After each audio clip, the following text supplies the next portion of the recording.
Muito bom poder estar falando a você, meu irmão, meu amigo, neste momento quando nós e a nossa consciência cristã busca entender tanta coisa que está ao nosso redor. Nós queremos compartilhar com você nesse momento, nesta mensagem, sobre um tema muito interessante, e é pertinente falar sobre ele, porque ele rege a nossa mente, e o reconhecimento deste que será o tema, do assunto que estaremos tratando, é que nos faz buscar a Deus e dele a solução. Na verdade, o que queremos falar nesse momento para você, com você, é sobre o pecado, e entender que o pecado é fruto dos nossos desejos, da nossa concupiscência, porém, obtemos o perdão pelos nossos pecados mediante a misericórdia de Deus.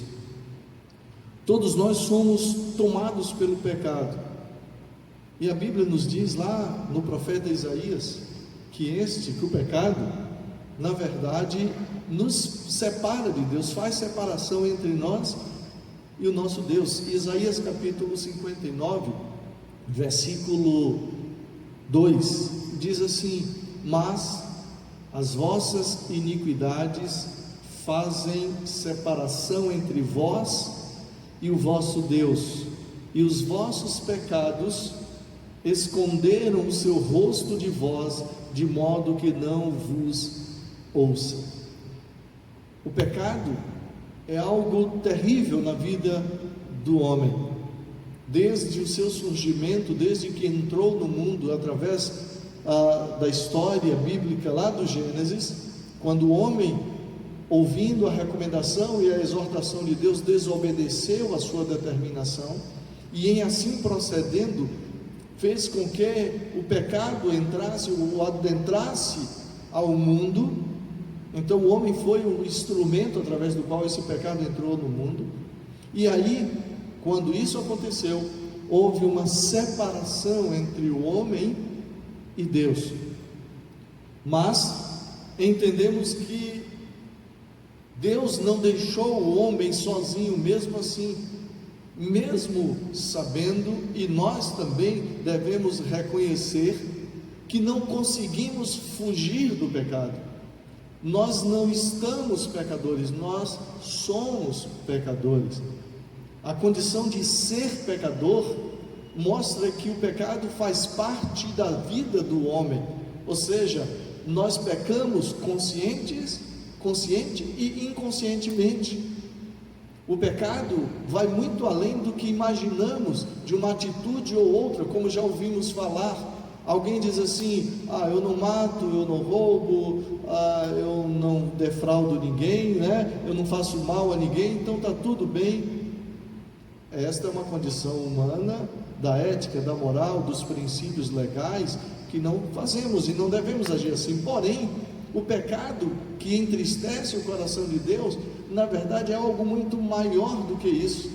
É algo que parte da nossa intenção e desagrada, entristecendo assim o coração de Deus.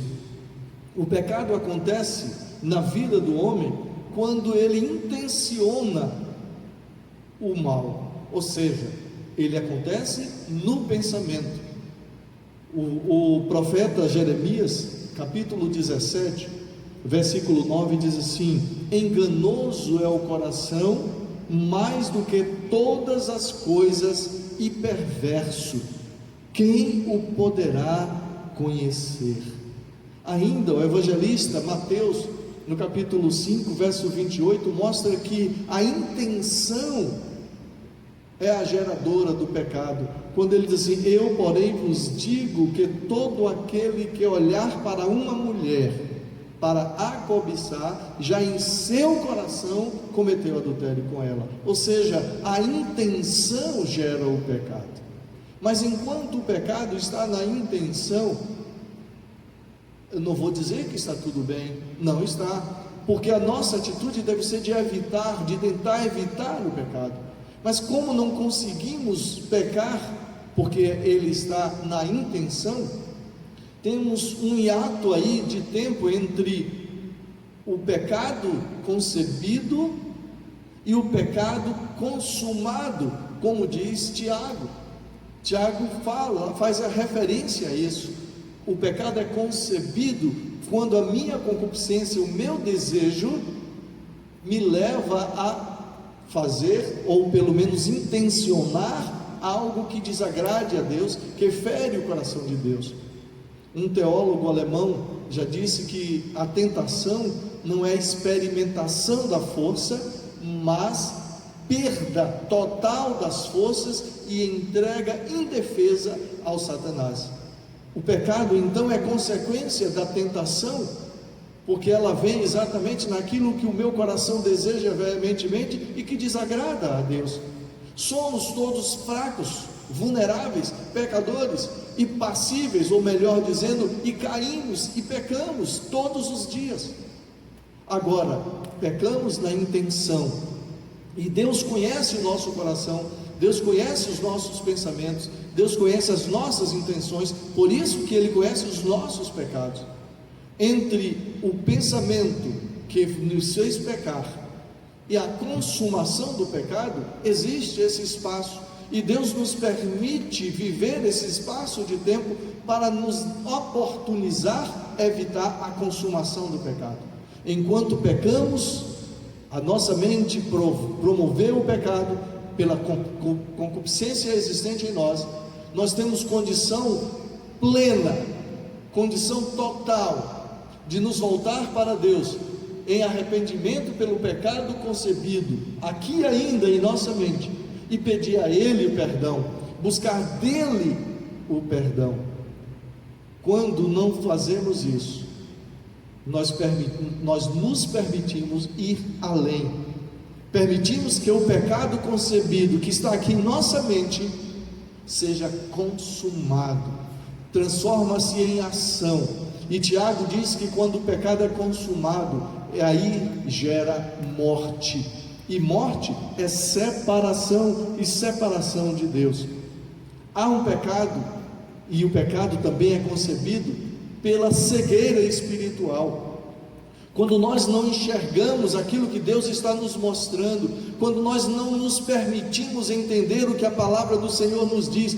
Veja que 1 Coríntios, Paulo escrevendo na sua primeira carta aos Coríntios, capítulo 15, versículo 34, ele diz assim: acordai para a justiça e não pequeis mais, porque alguns ainda não têm conhecimento de Deus. Digo para a vergonha vossa, alguns ainda não têm conhecimento de Deus. A cegueira espiritual. Quantas pessoas, quando vamos falar desta verdade de Deus, do pecado que há no ser humano, quantos fecham os olhos, quantos tapam seus ouvidos, quantos simplesmente desprezam essa palavra. Esta é a cegueira espiritual, e que se constitui em pecado. O pecado também acontece na inversão de valores, que desvirtuam os princípios. Veja o que diz Paulo ao 2 Timóteo, capítulo 3, alguns versículos eu vou ler aqui. Ele diz assim: pois os homens serão amantes de si mesmos, gananciosos, presunçosos, soberbos, blasfemos, desobedientes a seus pais, ingratos, ímpios, sem afeição natural, implacáveis, caluniadores, incontinentes, cruéis, inimigos do bem, traidores, atrevidos, orgulhosos, mais amigos dos deleites do que amigos de Deus. Não irão, porém, avante, porque a todos será manifesta a sua insensatez, como também o foi a daqueles. Mas os homens maus e impostores irão de mal a pior, enganando e sendo enganados. Inversão de valores. A Bíblia, através desse texto de Paulo, 2 Timóteo capítulo 3, a partir do verso 2, nos mostra que há homens maus. E vale lembrar uma coisa que eu sempre diferencio: não é mal com L, é mal com U. Mal de ruim, de alguém que intenciona o mal, que faz o mal por intenção. Estes cometem pecado por inverterem os valores, por não se permitirem ser dirigidos pelos valores bíblico-cristãos. Também entendemos que, mesmo assim, diante de tudo isso, Deus não nos abandona. Deus continua trabalhando para resgatar o homem, para salvar este homem, e assim trabalhou para isso. O Evangelho de João, capítulo 1, diz isso, o verso 1: no princípio era o Verbo, e o Verbo estava com Deus, e o Verbo era Deus, e o Verbo se fez carne e habitou entre nós.